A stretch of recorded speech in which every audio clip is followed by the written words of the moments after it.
Thaís Bilenque, vamos falar então agora das consequências políticas desse julgamento interminável que mostram que o calendário jurídico-judicial não bateu com o calendário político, porque o Arenão, que eu me recuso de chamar de Centrão, queimou a largada.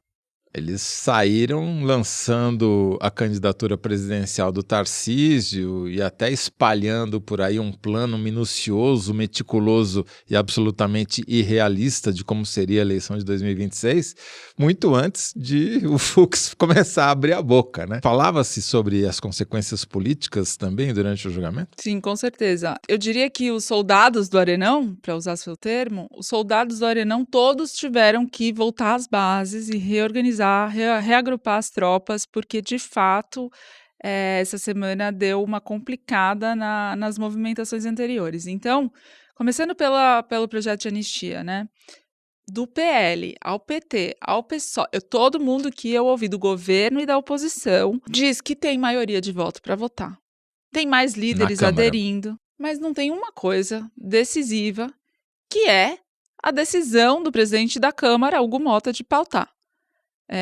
E por quê, né? Se ele tem alguma preocupação com a democracia brasileira em aprovar um projeto como esse, tem também preocupações outras. Todos esses políticos falam que toda vez que ele avança com a anistia, sinaliza que vai aprovar, tem uma operação da Polícia Federal contra o pai dele, tem uma operação contra um aliado no Tocantins, e mesmo que isso seja intriga da oposição, tem um raciocínio que é feito, que é o seguinte: Davi Alcolumbre, conversei com ele lá essa semana. Ele fala nada a declarar sobre esse projeto da Câmara, do tipo, não tá comigo, eu não quero votar. Ele já sinalizou que lá no Senado ele não põe esse projeto para votar. E ele diz, eu tenho um outro projeto que vai modular as penas dos condenados, que deixaria o Bolsonaro de lado e tal. E tô trabalhando nisso já faz 4 meses. Ninguém nunca viu esse texto, mas ele tá levando. Em suma, a anistia, então, perdeu o timing. A anistia é o seguinte, se passar na Câmara, semana que vem, na outra, quando for, se o Hugo tiver coragem de botar em votação e aprovar, isso, e blá, blá, blá, blá, chega blá. no Senado e o presidente do Senado tem uma boa relação com os ministros do Supremo, alguns dos quais frontalmente contrários a essa proposta, né? Então, Alexandre de Moraes, absolutamente contrário. O Barroso é um pouco mais flexível nesse sentido. Mas o Davi Alcolumbre não vai pôr para votar tão simplesmente assim, supondo que ele ponha. E supondo que o Senado aprove. Chega o Lula pode vetar primeiro? Chega no Lula. O Lula não vai sancionar um projeto como esse assim de barato. Supondo que o Lula sancione. Vai para o Supremo, que derruba. Que já tem 7 votos contrários a esse entendimento, com mais 2 que são o Zanin e o Dino para votar. Que aí você teria uma crise institucional, né? Porque você teria. E pior, o Hugo Mota vai comprar uma briga com todos os outros poderes, inclusive com o colega dele do Senado, sozinho.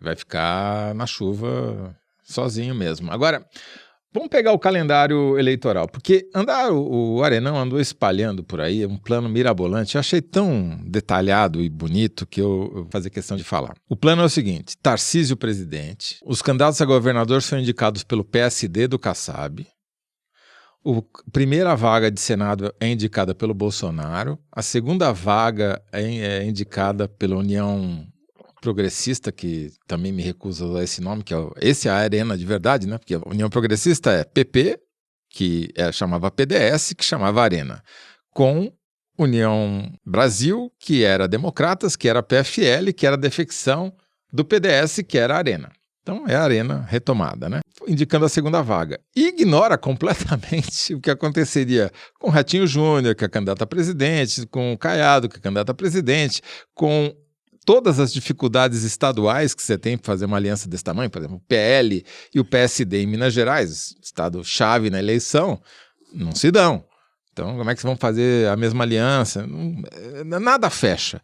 Mas, além de tudo, além de ser ridículo como ideia, o timing foi péssimo.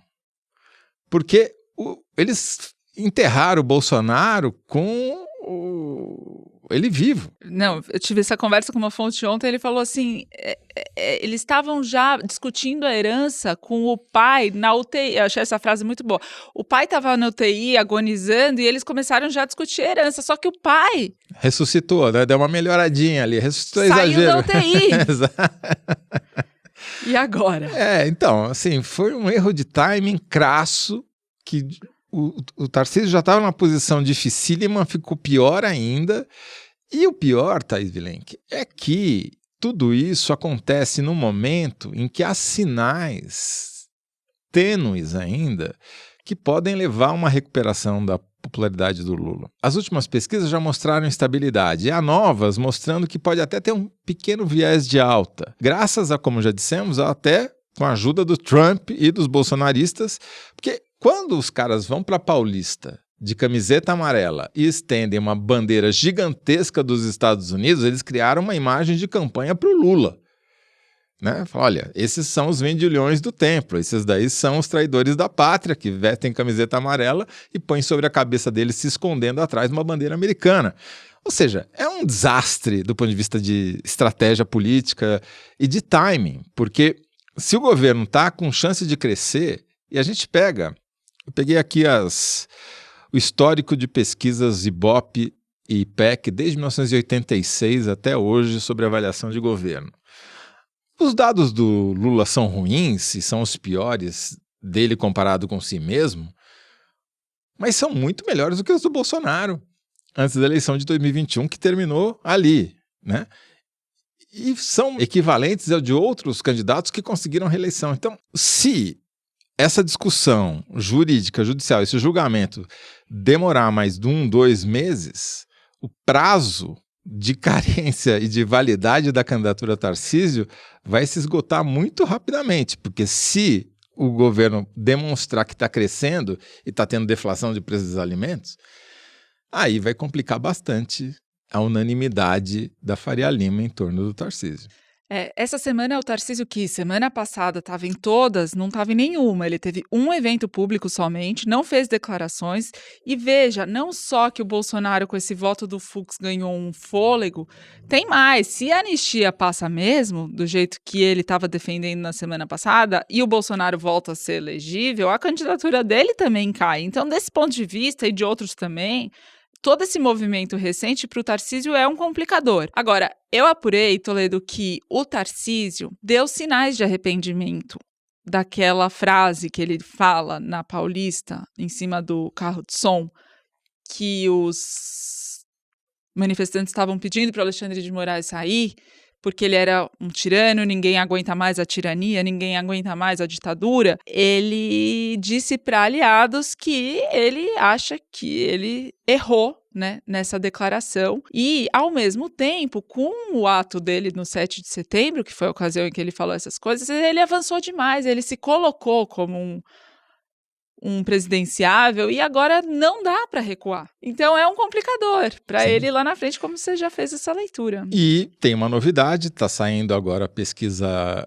Ipsos e IPEC que mostra um viés de alta do Lula. Então toda essa discussão vai mudar. A gente não sabe com que grau, com intensidade nas próximas semanas e meses, mas, por incrível que pareça, o Fux, que tentou prestar um serviço ao bolsonarismo, pode ter prestado um grande desserviço. Se tem esses reflexos todos na política, tem reflexos também na política interna do Supremo Tribunal Federal, porque esse voto indispôs, para dizer o mínimo, o Fux dos outros ministros. O Fux já tinha se indisposto com Barroso, dizendo que ele tinha tirado a relatoria dele de uma outra votação, de um outro assunto, e o Barroso falou, não foi isso está gravado ao vivo na TV Justiça. Vossa Excelência que não quis. E aí foi ali uma cena que ficou comprovado que o Barroso estava certo, o Fux estava deliberadamente dizendo uma inverdade sobre o presidente do tribunal. E aí soma com a cena de ontem, que os ministros ficaram de tudo um pouco, né? Nem um pouco felizes, acharam a postura dele, além de tudo, desleal pela forma como ele conduziu. E aí qual vai ser a disposição do Supremo, por exemplo, quando tiver que se contrapor ao Fux em alguma decisão que ele tome favorável a algum político, por exemplo. O Fux avançou, ele passou do ponto, então tem também uma consequência inclusive dentro do STF. Thais Bilenque, você me avisou aqui que saiu um novo Datafolha enquanto a gente está gravando. Agradecemos aqui ao Datafolha pela gentileza de fazer essa divulgação em tempo, né? Então, só para dizer, é muito relevante o resultado, porque a aprovação, que é aquela pergunta que não tem meio termo, aprova ou desaprova, o governo foi de 46 para 48, uma variação dentro da margem, mas é o valor mais alto que ele tem nesse ano, igual ao que ele teve lá em abril, e a desaprovação, que estava em 50, oscilou para 48, então está empatado, 48 aprovam, 48 desaprovam, é o melhor resultado do governo no ano anterior à eleição, e a tendência é favorável. Saiu também uma pesquisa do IPEC, também com viés de alta para o governo Lula, ou seja, a boca do jacaré se fechou e pode cruzar os dentes aqui para frente, né? Muda completamente o cenário político, né? Por isso que talvez o Arenão estivesse correndo, com medo de que a popularidade do governo aumentasse. Agora, será que o Celso Sabino e o outro ministro vão querer sair do governo com a aprovação em alta, não? Você vê, né? Eles já receberam quantos ultimatos? Vão ter mais ultimato aí para decidir. Ganharam uma prorrogação no cargo aí, né?